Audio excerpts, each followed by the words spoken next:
Hello, everyone. I'm Zara, your English teacher today, and we will clearly learn how to speak calmly and simply at the bank. And I'm Blake, also your English teacher. And this lesson is about bank English because many learners feel nervous there.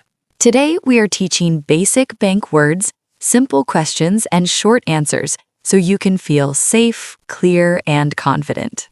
Bank English feels stressful when money, lines, and forms appear. But simple English is enough, and we will go slowly together.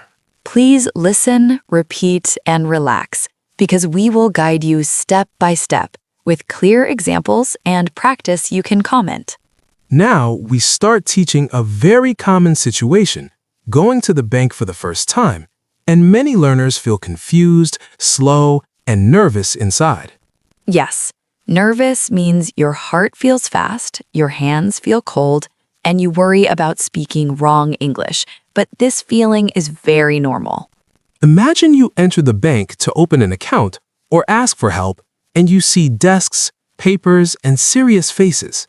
In many countries, banks feel formal, but the purpose is simple. They help with money, saving, cards, and safe accounts. Let me stop here and teach clearly. A bank is a place where people keep money, take money, or ask questions safely. Bank workers ask questions because they need information, not because you are in trouble, and this is important to understand. Now, we teach a key sentence pattern, polite requests, like, "Can I open an account, please?" which sounds calm and respectful. We use can I or could I to ask for help, and please makes your voice softer and friendly. Many learners compare banks at home and abroad, but questions are similar: name, ID, address, and reason for coming. If you do not understand, you can say, "Sorry, can you repeat?" And this shows learning, not weakness. I want to reassure you now, simple English works. Short sentences are good, and nobody expects perfect grammar.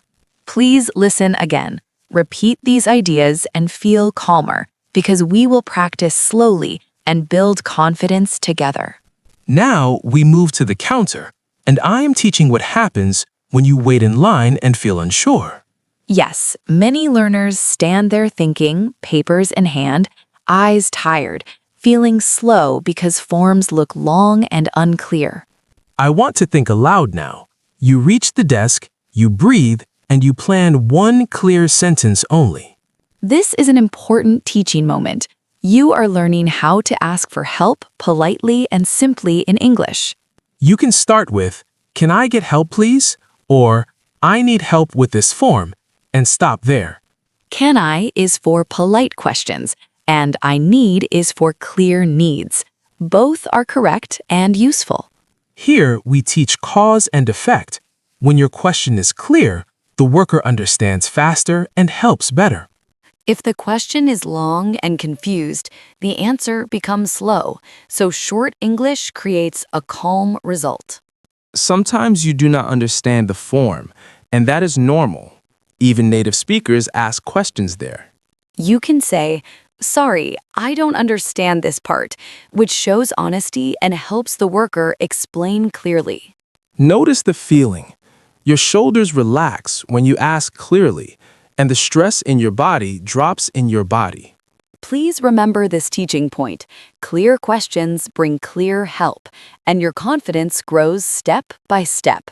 Listen again. Repeat these sentence starts, and tell us in comments which one feels easiest for you. Now we are teaching opening an account or updating information. And this feels slow because documents, names, and numbers must be careful there. Yes, I imagine a quiet desk conversation. You speak slowly, the worker checks papers, and both people focus on clear facts together there. Let me describe it. You say your name, your address, your job, and you wait while the computer updates details carefully there, quietly. Here is a teaching moment. Banks use special words for personal information, like name, address, and date of birth details there. We teach why accuracy matters, because small mistakes can stop cards, letters, or payments and cause stress later for you at home. Don't worry about perfect grammar. The worker listens for facts, not tense rules, and will ask again if needed calmly there. Now, light grammar awareness.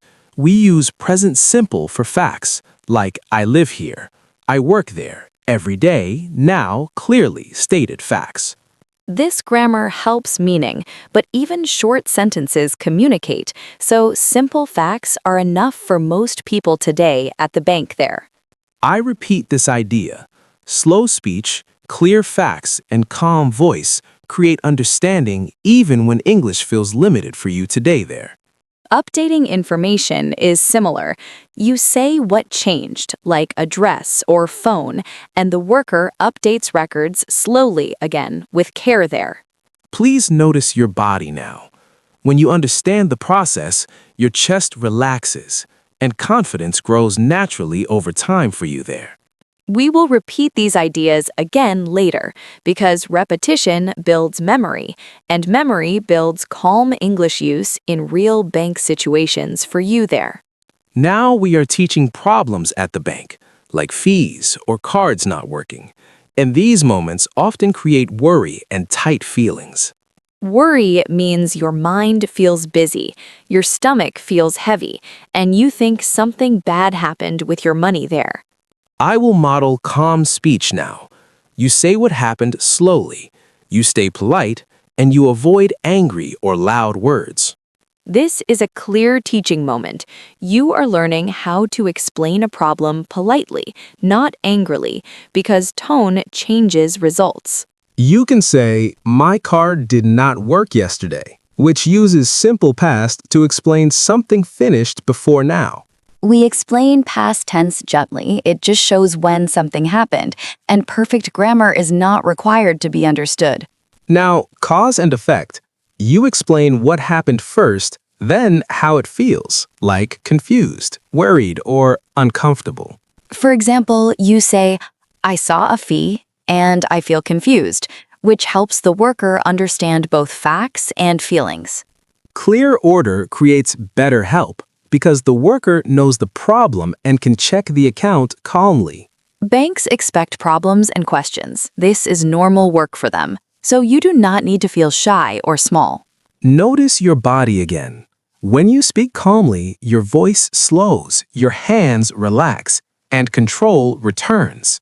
Please practice these ideas because confidence grows with repetition, and each visit makes bank English feel easier and safer. Now we clearly shift into teacher mode because this is the vocabulary building part, and learning words gives you power and calm. Yes, we are openly teaching bank vocabulary now, and knowing these words helps your brain relax when you enter a bank. First word is account. An account is a place where your money is kept safely by the bank. When you have an account, you can save money, receive money, and check information. And this feels secure and organized. Next word is balance. Balance means how much money is in your account right now at this moment. When you check balance, you often feel relief or worry because numbers tell you what is possible today. Deposit is another key word. Deposit means you put money into your account at the bank. Withdrawal is the opposite. Withdrawal means you take money out, and both actions change your balance clearly. Now, form. A form is a paper or screen where you write information like name or address. ID means identification, like a card or document that shows who you are, and banks need this for safety. Fee is important. A fee is extra money the bank takes for service, and this can cause confusion. Card is your bank card. You use it to pay or take money, and problems with cards feel stressful. Counter is the desk where you speak to a bank worker and ask questions or give documents. Receipt is a small paper that shows what happened, like a deposit or withdrawal, and it helps you remember. All these words connect because forms, ID, and counters help accounts, balances, cards, and receipts work together.